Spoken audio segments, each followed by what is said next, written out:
sejam bem-vindos ao primeiro episódio do nosso podcast A Cartomante, onde eu vou contar um pouquinho, do meu caminho. Então, assim, conforme eu havia prometido, conversar um pouquinho com vocês, sobre como começou tudo isso. Acho que não somente a cartomante enquanto trabalho, mas um pouquinho da minha história também como oraculista. E é impossível eu abordar essa história, do oraculismo na minha vida sem falar um pouquinho da minha família. O oraculismo está presente na minha família desde onde a gente consegue enxergar, toda geração tem um ou mais oraculistas. Exemplos, o meu bisavô, que era político, era escritor, era poeta em Porto Alegre. Ele também praticava a quiromancia, principalmente, dentre outros, mas principalmente a quiromancia. Para quem não sabe, a quiromancia, vamos ter mais episódios pela frente onde a gente vai destrinchar um pouquinho também desse mundo dos oráculos, e a gente vai ter um episódio para falar de quiromancia. É a leitura das mãos, bem conhecido, é uma forma de oraculismo bem popular, enfim. A esposa dele, ela lia cartas, então veio de múltiplos lados ali da família e sempre esteve presente. A questão do oraculismo, ela sempre foi uma coisa muito comum na minha família. É uma coisa bem corriqueira essa prática de, em reuniões ali de família, seja aniversário, seja o café da tarde, em algum momento uma das pessoas, que de repente tirava carta, trabalhava com oraculismo, ele chamar, e cada uma ter a sua vez ali para uma consulta, isso ser uma coisa muito natural. Ou, quando alguém está diante de um impasse, de uma decisão grande ali na minha família, geralmente, haver essa consulta, a pessoa mais notória ali no caso era a minha avó, que foi com quem eu aprendi diretamente a arte da cartomancia. Então foi uma coisa assim que eu cresci vendo, desde ali de infância, desde bem pequenininha, e com o tempo, de uma coisa corriqueira, começou a me chamar um pouco de atenção, porque eu ficava ali na volta quando minha avó fazia essas leituras, e eu comecei a perceber, por exemplo, opa, sempre que ela vira tal carta, e o baralho favorito da minha avó é o Petit Lenormand, então sempre que ela vira ali essa carta aqui do urso, ela fala tal coisa, Peraí, tem um significado. Então, eu comecei a ver que cada carta ela via ali um significado atribuído, mesmo que ele variasse um pouco de acordo com as que estavam em volta. De forma que eu comecei a ter esse fascínio, e quando a gente vê os adultos exercendo ali uma profissão, a gente automaticamente quer copiar, quer fazer igual. Eu comecei a querer fazer essa brincadeira do tirar as cartas. Então, ali com 6 anos, brincava e tal, e com 7 eu já comecei a levar essa brincadeira para um outro patamar. Eu criei um próprio sistema oracular com cartas normais, que era que tinha na minha casa. Então, eu atribuí um significado para cada uma delas. Então, eu lembro, por exemplo, que o 8 de copas, ele simbolizava viagem. Então, eu fui fazendo assim esse meu próprio sistema, anotei ainda no papelzinho e com isso comecei a consultar colegas. E a minha avó sempre me ensinou que para uma sorte, ela ser tirada de uma maneira digna, de uma maneira sem causar nenhum...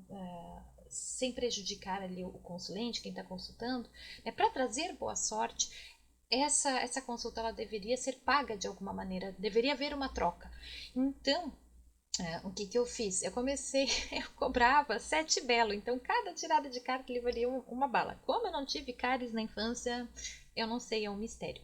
Mas enfim, então, eu fui observando ali da minha avó, posteriormente fui aprendendo também, diretamente com ela, e mais para frente a minha curiosidade ela se tornou muito, muito grande, e eu comecei a buscar literaturas, não somente com relação às cartas de diversas formas de cartomancia, tarô, Petit Lenormand, mas também a quiromancia, a radiologia, que a gente conhece como pêndulo, e esses interesses afloraram ali na adolescência, e ali percebeu-se também na minha família a questão do dom, que a minha avó sempre falava, E aí eu acho que a gente entra num ponto muito interessante, que muita gente me pergunta o seguinte, mas Kim, para eu ser oraculista, é uma questão de estudo ou é uma questão de dom?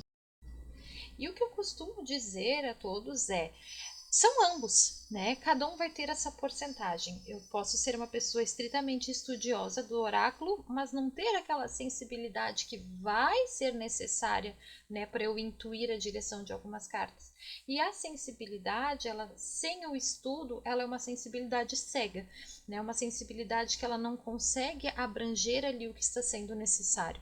Então, é uma mistura dos dois, né? Eu posso ter uma sensibilidade, mas para desenvolvê-la bem eu vou precisar da técnica, e não adianta eu ter a técnica e não ter a sensibilidade. Eu acho que isso vai acontecer com uma boa parte das profissões, né? A gente ter esse lado ali do dom e a gente também buscar se aprimorar. Então, é basicamente isso, né? Ah, agora, com relação a questão da cartomante, né? Como surgiu. Eu sempre fui como vocês perceberam, desde a época do Sete Belo, a amiga que lê cartas, né? Na adolescência também, né? Ver os crushes das colegas, de quem gosta de quem, e se tinha chance com fulano. E isso foi, né, se desenvolvendo, depois fui levando na faculdade. E sempre, né, cobrando a troca, né, como me ensinou a avó. Então, por exemplo, na faculdade, às vezes, todo mundo estava quebrado, todo mundo era, de repente, um era bolsista de pesquisa, o outro. Então, a gente fazia essa troca, por exemplo, não, então tu me paga uma cerveja na festa. Então, havia essa troca. Mas nunca pensei em levar profissionalmente. Por quê? Por uma razão muito óbvia, né? Eu sempre digo o seguinte: se eu lá na infância eu soubesse que ser taróloga, que ser numeróloga, que ser oraculista era uma possibilidade de profissão, né? Eu, devido a essa minha admiração por esse mundo, é muito provável que eu, desde ali dessa infância, eu teria optado por esse caminho. Mas não é um caminho que a gente tinha na época, né? Hoje em dia, minha filha brinca, ela diz, quer dizer, junto com toda uma conjuntura, todo um universo de profissões, porque ela vai ser bibliotecária, contadora de história, cientista e taróloga. Então, mas eu com certeza teria escolhido ser caixa de supermercado, atriz, taróloga e escritora de livros infantis, mas o taróloga estaria ali no meio. Então, foi né, era uma coisa que eu não pensava como algo viável, né? Embora minha mãe sempre dissesse, por que tu não, né, não leva isso, não profissionaliza isso? Eu dizia, não, quem é que vai me pagar por isso? Não faz sentido. E vez ou outra consegui alguns trocados na faculdade, né? E aí, o que que acontece? A vida, ela dá guinadas muito loucas. E em 2015 eu engravidei, né? Foi uma surpresa, não foi algo planejado. Um, eu trabalhava na educação na época, né? Eu trabalhei mais de 10 anos na área da educação, em diversos níveis, com educação de adultos, com adolescentes, com crianças, né? Tanto Fundamental 1, Fundamental 2, infantil, né? E até o fim do meu rumo na carreira de educação, orientação escolar e coordenação escolar, né? E o que acontece? Eu acabei, né, no ano que minha filha nasceu, em 2016, eu tive alguns problemas em que eu não conseguia uma creche. Voltar para a escola onde eu estava se tornou improvável, né, por essa questão. E eu pensei, eu preciso de alguma coisa que eu possa me manter em casa, né? Pelo menos as creches que estavam ao redor, elas só aceitavam a partir de um ano. E eu pensei, eu preciso me manter esse período em casa, né, de alguma maneira financeiramente, até que ela possa ter a idade de ir para uma creche e eu vou retornar para a escola.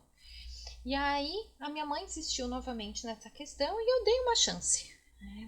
Foi um dia assim, deu aquele frenesi, deu aquele insight e eu fiz artes, eu baixei aplicativos para fazer as artes ali de banner, abri uma página do Facebook, pedi para as amigas divulgarem e o movimento ele veio vindo fraquinho, mas aos poucos, né? E é isso que eu sempre falo para as pessoas, a cartomante foi algo que foi crescendo, né? Que nem uma plantinha. E se eu tivesse que dizer, né, o que foi que regou, o que foi basicamente a questão da confiança. Porque o meu trabalho ele começou a crescer com base na indicação, né? As divulgações elas aconteciam, mas eram pouquinhas e foram vindo até a hora que começou a existir um nome de um indica para um, indica para o outro. E isso foi crescendo, né? Mas ainda não era o suficiente. Nesse primeiro momento eu dependi bastante de ajuda, né, de familiares, enfim.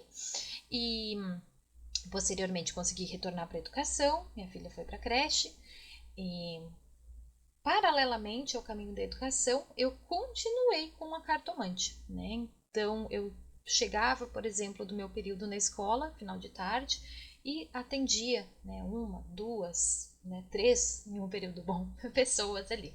E assim eu fui indo, né?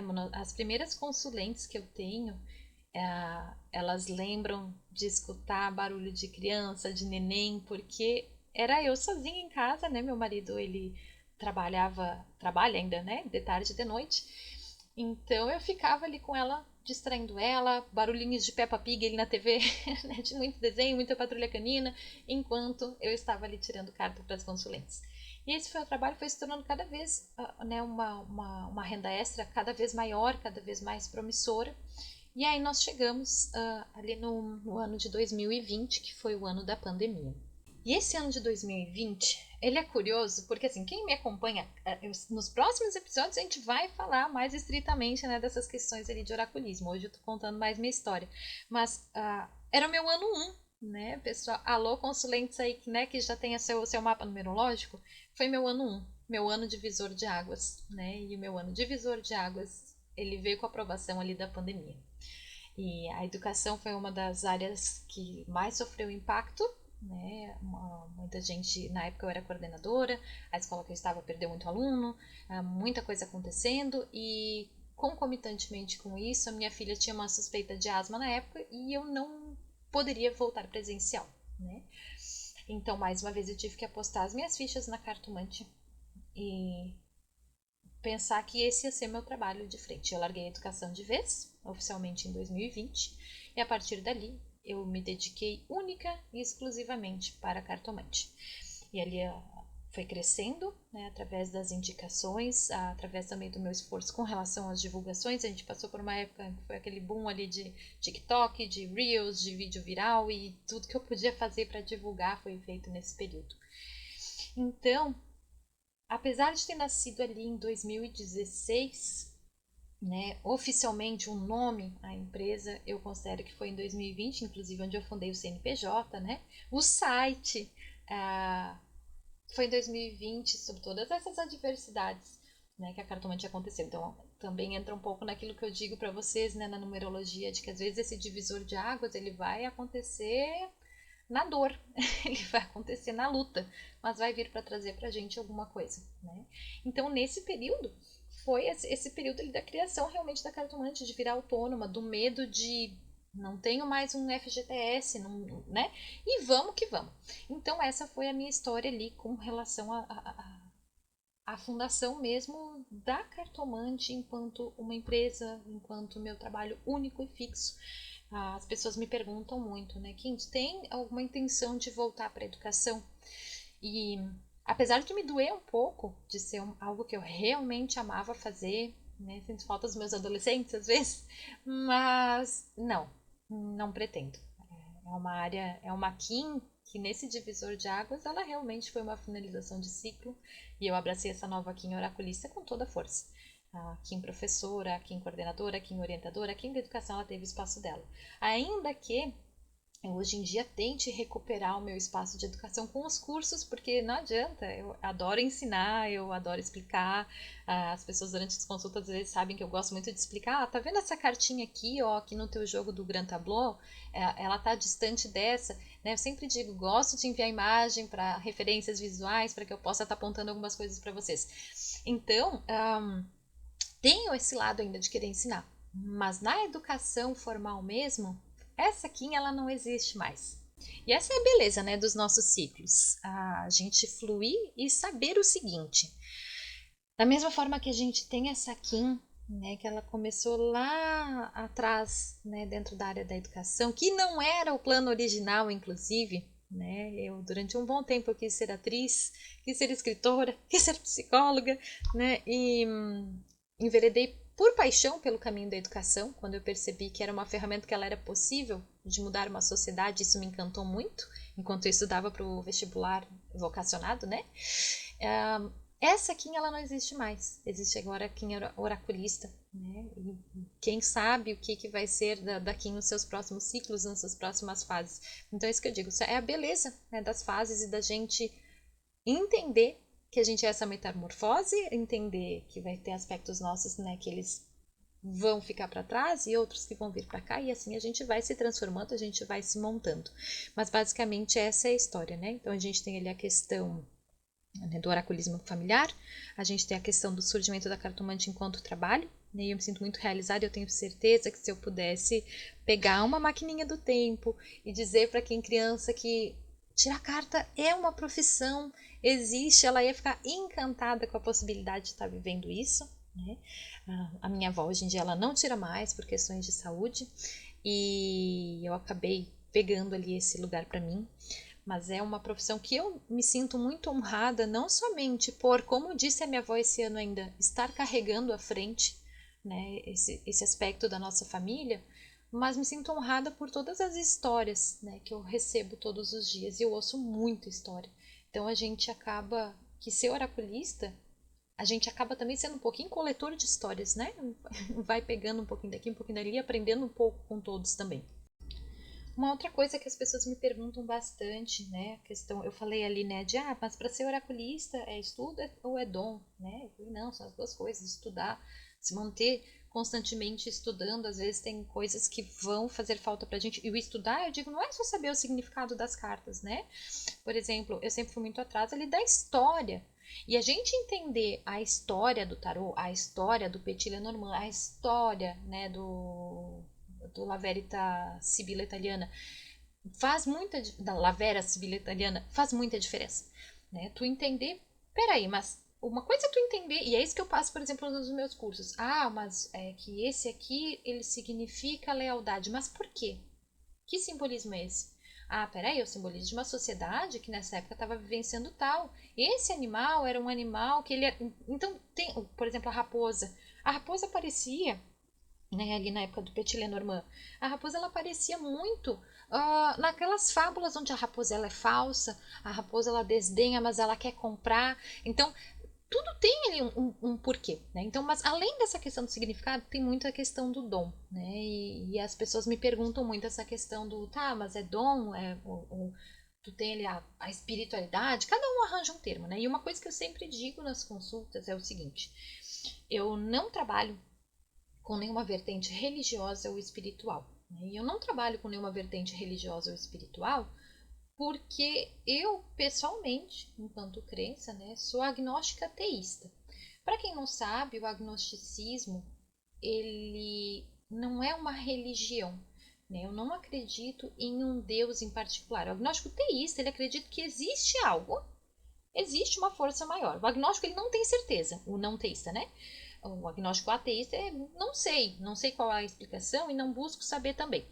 Mas o agnóstico teísta, ele é o agnóstico que ele vai dizer assim, né, no caso eu, tem alguma força maior, mas eu não acho que nenhuma religião tenha atingido ali a explicação. Ninguém tem uma verdade absoluta. Tem algo maior, né? É aquela coisa do eu não creio em bruxas, pero que las hay, né? Então eu não acredito em bruxas, mas que elas existem. Tipo, não sei qual é a explicação. Não acredito necessariamente em santos, existe algo, mas eu acho que talvez seja um grande compilado ali de múltiplas religiões, não sei, não sabemos. Então, por isso, né, não me considero ali empoderada para passar vertentes religiosas e espirituais. A questão da mediunidade, ela sempre foi muito abordada na minha família, aquela coisa de, né, por exemplo, eu tenho muito, né, eu que pessoalmente, né, agora falando não fora do trabalho, eu tenho muito a questão ali, por exemplo, dos sonhos, né? De sonhar com pessoas que já se foram na minha família. E aí, como eu disse para vocês, isso se torna algo complexo, porque eu não acredito, por exemplo, necessariamente que existe uma vida pós-morte. Eu não tenho uma explicação para isso. Pode ser um eco, uma energia que ficou, de alguma maneira, se a pessoa, sei lá, passou para uma outra dimensão, não sei. Sei que acontece, sei que dá certo, sei que os sonhos me trazem mensagens que depois, quando eu vou bater ele com a realidade, ok, de fato, né, procede, não sei a explicação, né?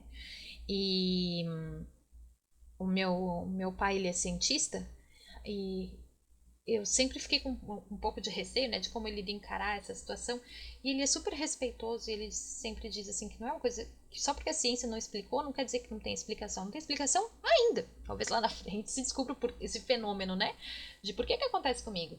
Por que eu fui numa casa e no outro dia eu sonhei ali com uma mulher me dizendo que eu não podia morar naquela casa, e depois eu descobri que uma mulher muito apegada à casa tinha morrido ali. Esse aconteceu, hein? Vou fazer um especial só de curiosidades sinistras. Por quê? Não sei. Só sei que acontece. Né? Então, isso é um assunto bem delicado. Então, eu tenho aqui sim a questão da mediunidade, se é que a gente pode usar esse termo. Eu não sei um termo melhor para utilizar, mas como a minha avó, né, que foi quem me ensinou a espírita, me passou assim, eu até hoje me refiro dessa maneira, mas é basicamente isso. Bom, como que eu encaro o meu trabalho, né? Eu vejo como uma possibilidade de mostrar para as pessoas um pouquinho mais sobre o caminho delas, né? Por isso que o meu slogan é conheça o seu caminho.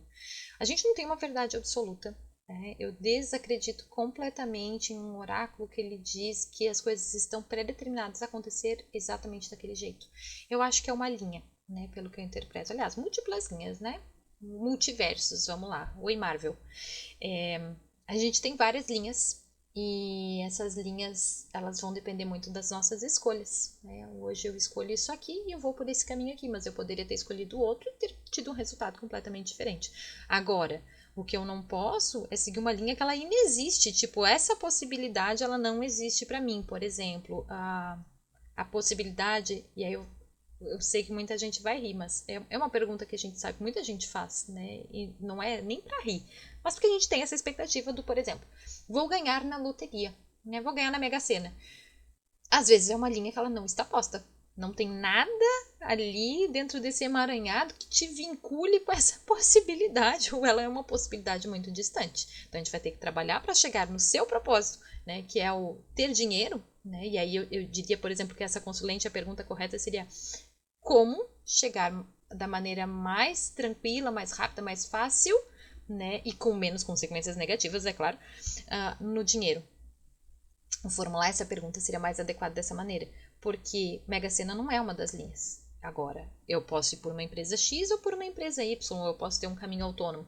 Então, o conhecer as minhas possibilidades me traz esse empoderamento de eu poder escolher o meu caminho da forma mais adequada. E sabendo o que não está nesse caminho, inclusive. Porque às vezes o tarot vai bater o pé e vai dizer assim: sinto muito, não, você não vai ganhar na Mega Sena. Então, assim, é um trabalho muito delicado, porque, claro, para além da gente conhecer, né, a nossa linha, da gente saber o que está vindo ali pela frente, a gente ainda tem essa delicadeza de passar isso para as pessoas de uma maneira que seja sensata, de uma maneira que seja ética e de uma maneira que seja tranquila. Então, por exemplo, eu gosto muito de trabalhar, né, a cartomancia ou a runomancia em algumas consultas, né, aliadas com a numerologia, porque ela me fornece um mapa daquele contexto. E isso facilita muito. E esse é um dos motivos, por exemplo, que eu não gosto de trabalhar com as perguntas de graça no direct ali no Instagram. Né? Primeiro, porque eu não acho justo com o meu trabalho. Segundo, porque há uma propensão muito grande dessas pessoas que recebem a resposta de graça, elas não levarem a sério esse conselho. Né? Não valorizarem, vamos dizer assim. E o terceiro é essa questão de que eu acho muito perigoso a gente responder uma pergunta sem saber nem o contexto, né? Eu trabalho com pacote de perguntas avulsas, por exemplo, com consulentes que eu sempre peço. A data de nascimento, eu sei ali a linha numerológica, sabe? Eu tenho um contexto. Agora sim, a Deus dará. Né, uma pergunta que eu não faço nem ideia do contexto daquela pessoa, é muito perigoso da gente interpretar sem ter esse contexto. Então, é basicamente isso. Então, hoje, nesse episódio mais curtinho, eu acho que eu consigo. É o meu primeiro, então eu ainda estou aprendendo a fazer isso. Espero que não tenha ficado enfadonho. Espero que quem tenha se proposto a ouvir tenha, né, achado interessante. Nos próximos episódios, alguns episódios vão ser mais pessoais, por exemplo, ali o relato das questões da mediunidade, porque eu sei que vocês gostam desses casos curiosos, mas eu vou querer trabalhar muito também com a questão dos oráculos em si.